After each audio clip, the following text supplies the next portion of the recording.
Melatonin, often called the sleep hormone, but that's a bit like calling Simone Biles the floor gymnast. Yes, it's part of her repertoire, but she and melatonin can do so much more.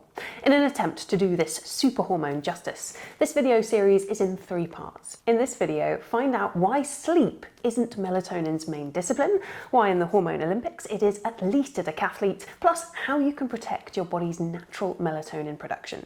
In part 2, we'll delve into the role of melatonin supplements. In part 3, we'll look at foods that contain melatonin. Melatonin is everywhere in nature. It's found in fish, animals, plants, and throughout the human body, which tells us it must perform some pretty crucial functions. Changes in melatonin as we age give us some clues. The brains of newborn babies don't produce their own melatonin.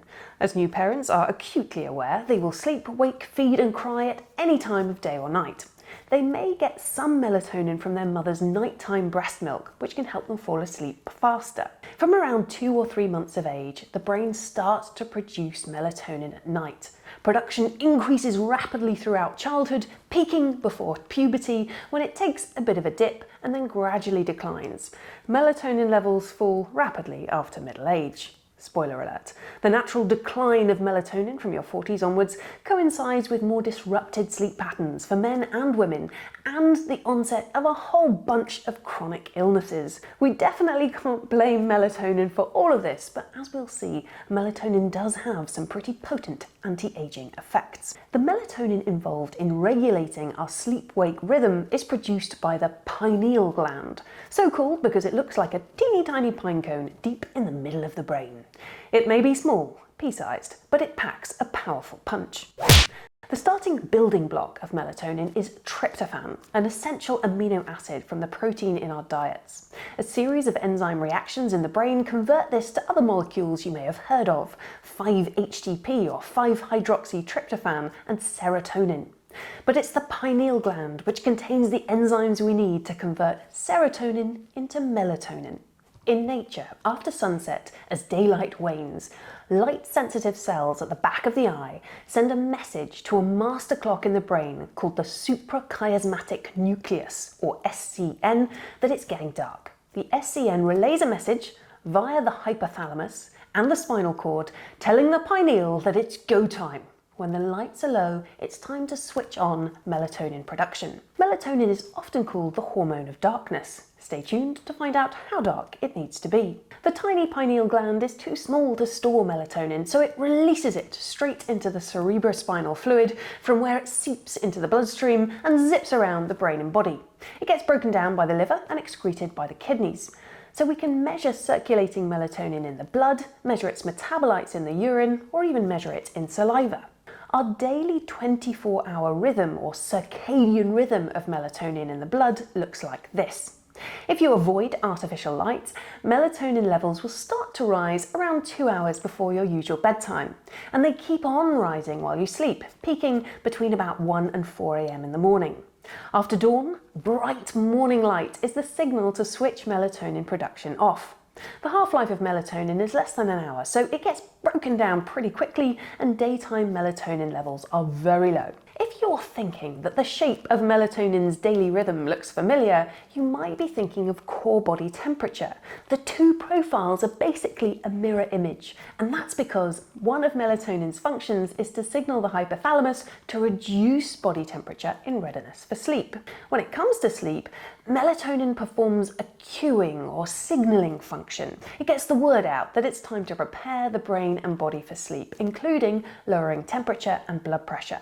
It can make healthy people feel a bit drowsy, but it's not a knockout pill, and it won't help you stay asleep for much longer. If you're an adult experiencing insomnia, which may mean you're a bit wired at bedtime and worried about waking up and not being able to get back to sleep, taking melatonin has only weak sedative effects. A meta-analysis published in The Lancet in 2022 investigated which drugs were effective against insomnia. The researchers combined the results of 154 double-blind randomized controlled trials. In other words, loads of the most rigorously designed trials. When they'd crunched the numbers, they concluded that, drumroll please, melatonin did not show overall material benefits for adults with insomnia. The 2023 European Clinical Guidelines do not recommend the use of melatonin for insomnia in adults, except slow-release melatonin for adults over 55. Hang on a minute. 5 minutes ago we said melatonin could be a champion decathlete, and now we're saying it's not even recommended for insomnia. Okay, this is a bit confusing. Melatonin supplements can be helpful for sleep for certain people at certain times, but it depends on what the issue is and how old you are. We'll get into detail on supplements in the next video, but in the meantime, the key takeaway is that if your timing is skew, for example, you're a night owl and you want to be able to fall asleep earlier, taking an early dose of melatonin could help you to advance your internal sleep-wake rhythm so that you fall asleep earlier and wake up earlier. But melatonin can't tackle bad sleep habits or anxious thoughts. It doesn't seem to have much impact on the levels of stress hormones, so if you're pumped up with adrenaline and cortisol, perhaps after a really stressful evening, taking melatonin is unlikely to make that much difference, at least until you've had a chance to calm down. So if it's only a feeble hypnotic, why does melatonin deserve a 3-part video series? The fact is, sleep is not melatonin's strongest discipline. If it gets a silver for sleep, it gets a gold for timing. Melatonin is a powerful chronobiotic. It doesn't just signal sleep, it helps coordinate the timing of the body's circadian rhythms. We have 37 trillion or so little molecular clocks in all our cells, all of which, left to their own devices, would tick over on a 24.5 or 25-hour rhythm. Melatonin produced by the pineal gland helps us keep them aligned with each other and the light-dark cycle of the sun. Melatonin works closely with the brain's master clock to help synchronize peripheral clocks in the muscles, pancreas, GI tract, and so on, so that they work together efficiently as a team. One of melatonin's superpowers is that it's amphiphilic. It dissolves in both water and fat, so it can pass across the blood-brain barrier, in and out of the bloodstream and into tissues and cells. It can act through MT1 and MT2 receptors on the plasma membrane, like other hormones, or it can just waltz into the cytoplasm and get to work. It gets everywhere. As a result of subtle shifts in the timing of daylight throughout the year, changing levels of melatonin at night can also signal the seasons. Some mammals rely on melatonin to indicate when to reproduce, which is why, for example, we traditionally see more lambs in the spring. In humans, a change in melatonin signals the onset of puberty. Pineal dysfunction may accelerate puberty, whereas, in animals at least, hyperproduction of melatonin may delay sexual maturation. So, melatonin is a champion chronobiotic, but that is not all. We also produce a lot of melatonin outside the pineal gland, but most of this seems to work locally, in and around the cells where it's produced. The concentration of melatonin in the enterochromaffin cells in the gut, for example, is 400 times higher than the pineal gland.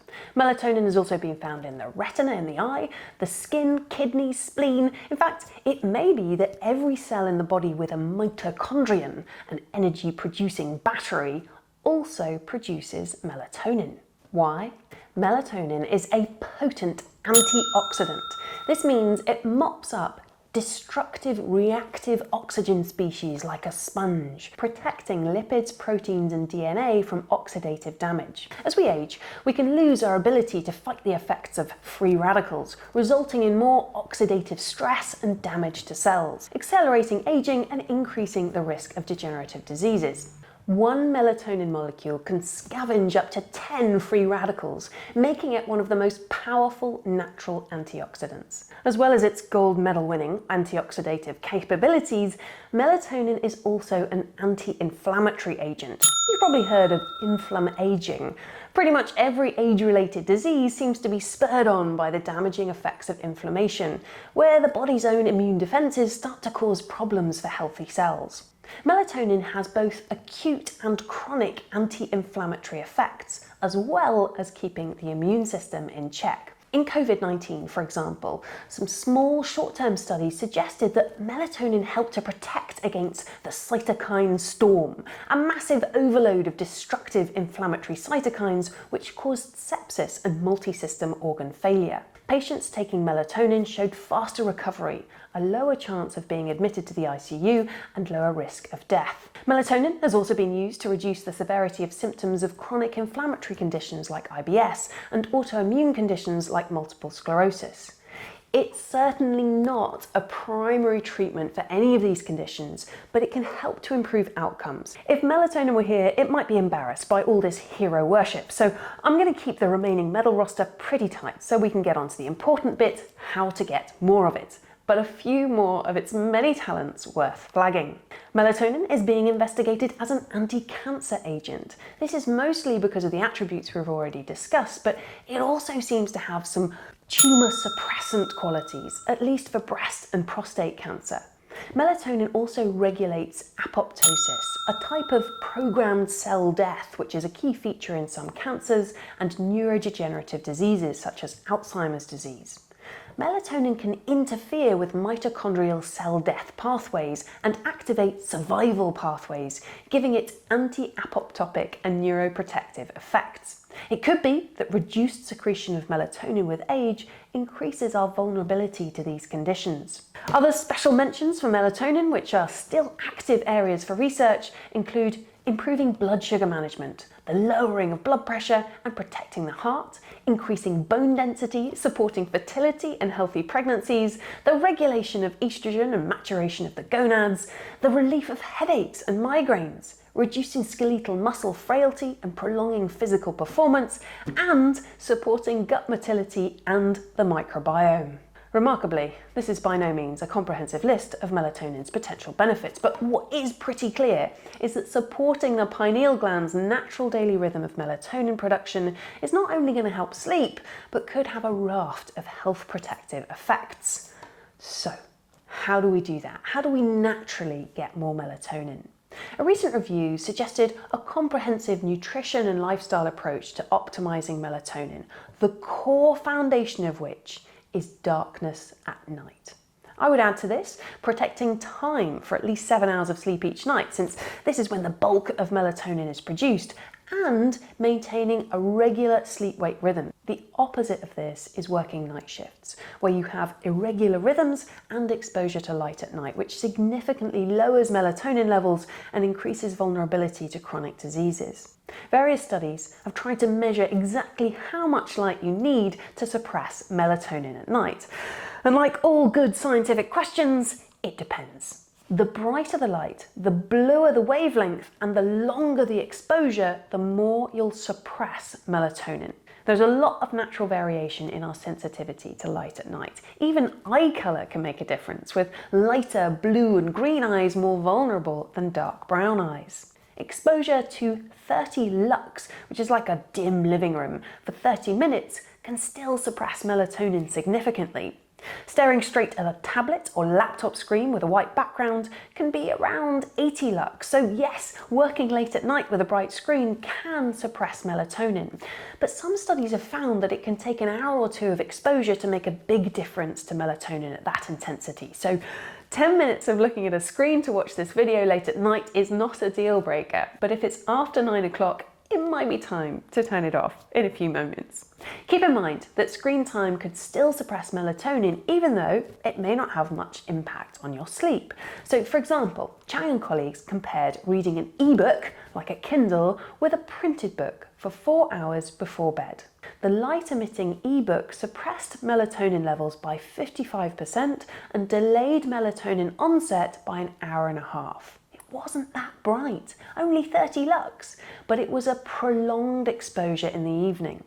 Despite a big difference in melatonin, the ebook group only fell asleep 10 minutes later and made no difference to overall sleep time, suggesting that we can't really trust sleep as an indicator of your melatonin levels. If you want to check your light intensity exposure, you can use a free app on your phone like Light Meter, or use a lux meter.